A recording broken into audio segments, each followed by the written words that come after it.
Today we are going to understand the concept of EMF. Okay, so purpose यहाँ पे ये है कि question बहुत basic सा है and it is directly asked from NCERT concept. Okay, it's given on page number 162. How you apply that concept? Okay, first we are going to understand that concept and then we'll apply directly to this question which is asked in 2005 or 6 or something. Okay, बहुत आसान question है for both mains and NEET students. देखो, what we understand from our standard book, which is NCERT by the way. So एक magnetic field ऐसे inside plane of the paper दिया है. You have a conductor PQ और PQ को ये by the way MN जो wire है this is also conducting right and this conductor PQ is so MN is fixed. PQ को आप move करा रहे हो कांस्टेंट स्पीड कांस्टेंट वेलोसिटी से. ठीक है, ओके. नाउ लेंज लॉ क्या कहता है? लेंज लॉ सेज दैट कि there would be a induced current. ठीक है, और उस करंट की डायरेक्शन कैसी होगी? It would oppose. Okay, so current एक करंट प्रोड्यूस होगी, इंड्यूस करंट. इंड्यूस्ड करंट की वजह से जो मैग्नेटिक फील्ड होगा it would oppose the cause of its own generation. ठीक है, जिसकी वजह से वो करंट प्रोड्यूस हुई है उसी के कॉज को अपोज करेगा. ठीक है, so first of all a lot of students make mistakes in finding the direction of current. ठीक है, तो वो मिस्टेक नहीं करना है. मैं स्टेप बाय स्टेप बताऊंगा. Apply everywhere you will be right. ठीक है, देखो ये कंडक्टर इधर आ रहा है ना. हम वी डोंट केयर कि यहाँ पे मैग्नेटिक फील्ड है. वी डोंट केयर यहाँ पे भी है, यहाँ पे भी है. We only care this about this loop region. ठीक है, इसी लूप के रीजन का वी केयर अबाउट दैट कि कितना मैग्नेटिक फील्ड है. Now tell me one thing, अगर PQ मूव करोगे इधर, ठीक है, तो मैग्नेटिक फील्ड क्या होगा? कम हो रहा है राइट. कांस्टेंट है ये, B यूनिफॉर्म है bye the way. B uniform है और ये मैग्नेटिक फील्ड रिड्यूस होगा ना, एरिया कम होगा ना. मैग्नेटिक फील्ड रिड्यूस होगा दैट मीन्स फ्लक्स रिड्यूस होगा. तो हमें करंट की डायरेक्शन ऐसी होनी चाहिए which would increase the flux. And how can you do that? You can not. So you can not increase the area. Flux is B.A, क्योंकि ये तो आप मूव करते ही रहोगे ना, एरिया कम होता ही रहेगा. Another way to increase the flux is by increasing magnetic field, by supporting it. ठीक है, तो अगर हम करंट क्लॉकवाइज डायरेक्शन ले रहे हैं तो what would be the magnetic field produced by this induced current? See, inside the plane of the paper. This is how you use right hand, right? And thumb direction will give you the magnetic field. तो जो current induced होगा उसकी वजह से भी magnetic field should support this direction of magnetic field. Okay, तभी तो net magnetic field increase होगा right. A is already reducing, B has to be increased. Okay, now tell me one thing, what is the flux?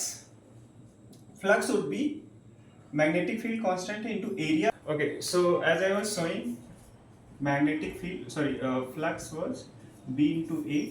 आप जब conductor को इधर move कर रहे हो तो एरिया रिड्यूस हो रहा है. ठीक है, बट जो करंट इंड्यूस होगी उसको सपोर्ट करना चाहिए. उसकी डायरेक्शन ऐसी होनी चाहिए कि मैग्नेटिक फील्ड को इंक्रीज करे राइट. तो फ्लक्स चेंज हो रहा है तो इंड्यूस EMF होगा बाय द वे. तो मैग्नेटिक फील्ड इंक्रीज होने के लिए करंट की इंड्यूस करंट की डायरेक्शन ऐसी होनी चाहिए सो दैट जो इंड्यूस्ड करंट की वजह से मैग्नेटिक फील्ड जो हो वो क्या हो, inside the plane of the paper हो. ठीक है, now phi is equal to क्या हो जाएगा? B तो कांस्टेंट है, यूनिफॉर्म मैग्नेटिक फील्ड है. एरिया क्या हो जाएगा? x into length of the conductor right, x into L. ठीक है, और EMF क्या हो जाएगा? Minus d∅/dt. ठीक है, माइनस d∅/dt कितना हो जाएगा? B इंटू L कांस्टेंट है, dx/dt. ठीक है, BL माइनस dx/dt.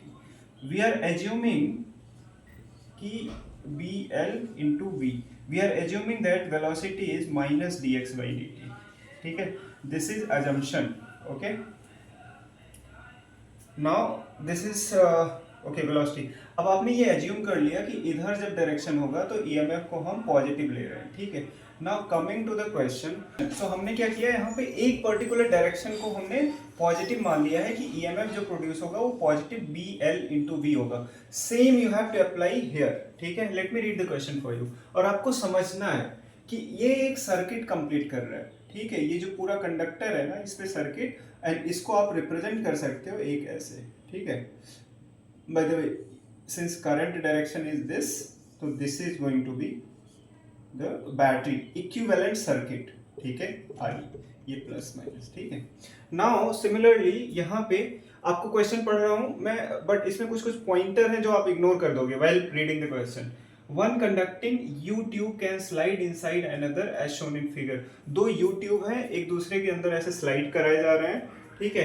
बट यहाँ पे important point to note is कि maintaining electrical contacts between them. यहाँ पे एग्जाम में जो फिगर बना है उसमें भी ये ऐसे एयर है, ठीक है। डू नॉट बी कंफ्यूज्ड कि वो एयर है तो इलेक्ट्रिकल कॉन्टैक्ट हो नहीं पाएगा, कोई करंट नहीं, कोई बैटरी नहीं, कुछ भी नहीं, ऐसा नहीं है, ठीक है। क्योंकि क्वेश्चन में लिख दिया है कि इलेक्ट्रिकल कॉन्टैक्ट मेंटेन्ड है, तो मतलब ये कॉन्टैक्ट है। इन रियलिटी वो इंटरफेरेंस फिट बोलते हैं उसे, तो वो या हाँ इंटरफेरेंस फिट, तो वो स्लाइड होगा while in contact, ठीक है। magnetic field B is perpendicular to the plane of the figure if each tube moves towards the other at a constant speed, then EMF induced in the circuit in terms of VLV आपको निकालना है। tell me one thing, is it not the same circuit? आपको क्या करना है, एक U tube लो इधर वाला और इसको मूव करो, ठीक है। सेम सर्किट है, अंदर जो मैग्नेटिक फील्ड है रिड्यूस हो रही है और जो ईएमएफ जनरेट होगा वो क्या होगा, मैं इसको बस इस पे मैप कर रहा हूं। तो अभी के लिए मैं ये कर रहा हूं कि इसको फिक्स मान रहा हूं और इसको इधर ला रहा हूं, ठीक है। इसको फिक्स मान रहा हूं, इसको इधर ला रहा हूं, तो उसकी वजह से इंड्यूस्ड ईएमएफ वाला सर्किट क्या बन जाएगा, ये वाला। Where should I make it, okay let me erase this part, ठीक है। तो यहां पे ये बना सर्किट, ठीक है। क्या आया, VLV, इसकी वजह से, राइट। ये फिक्स है, ये कंडक्टर जो MN था यहाँ पे अभी भी ये बना है, ठीक है। ऐसे ले जा रहे थे MN PQ, ठीक है। यहाँ पे इसका इक्विवेलेंट ये बना था, मैंने बस वो बना दिया है, ठीक है। फिर जब इसको फिक्स मान के इधर वाला मूव करोगे तो डायरेक्शन चेंज हो जाएगी। आप देखो -dx/dt कब था, V कब लिए थे, जब वो इस तरफ लेफ्ट वर्ड मूव कर रहा था। अभी क्या हो रहा है, राइट वर्ड मूव करेगा तो वही -VLV आ जाएगा, करंट की डायरेक्शन चेंज हो जाएगी, तब क्या हो जाएगा, ये प्लस और ये माइनस, ठीक है। तो जो यहाँ पे VLV अब इस सर्किट का ईएमएफ, नेट ईएमएफ क्या हो जाएगा, 0, ठीक है। किरचॉफ लॉ लगा के देख सकते हो, कॉमन सेंस से देख सकते हो, जैसे भी, ठीक है। I hope you understand the question. So whenever you read NCERT you try to map the concept that you understood in the questions, specially Mains और जेई मेंस और नीट के स्टूडेंट्स के लिए ये एडवाइस है कि you just whatever you read just try to map it to your question, pick a question and map it, okay, then you will know whether you actually understood the concept or not. ये question बहुत आसान है, you may answer it, रटा होगा, but समझने में आई बेट कि बहुत सारे स्टूडेंट ऐसे हैं जो नहीं समझ पाए होंगे कि ये कैसे जीरो आ रहा है, ठीक है। हाँ ये भी पता होगा कि एक प्लस का होगा एक माइनस का होगा, बट क्यों होगा एक प्लस और एक minus, so to understand that ये इम्पॉर्टेंट था, okay. And of course thank you so much for watching the video. Do subscribe to the channel for chapter wise practicing. मैंने पूरी चैनल को ऑर्गेनाइज कर दिया चैप्टर वाइज में, videos में। आप कोई भी प्लेलिस्ट खोलो, उससे प्रैक्टिस करो और ऐसे ही in depth analysis, in depth explanation मिलेगा आपको, ठीक है। Thank you.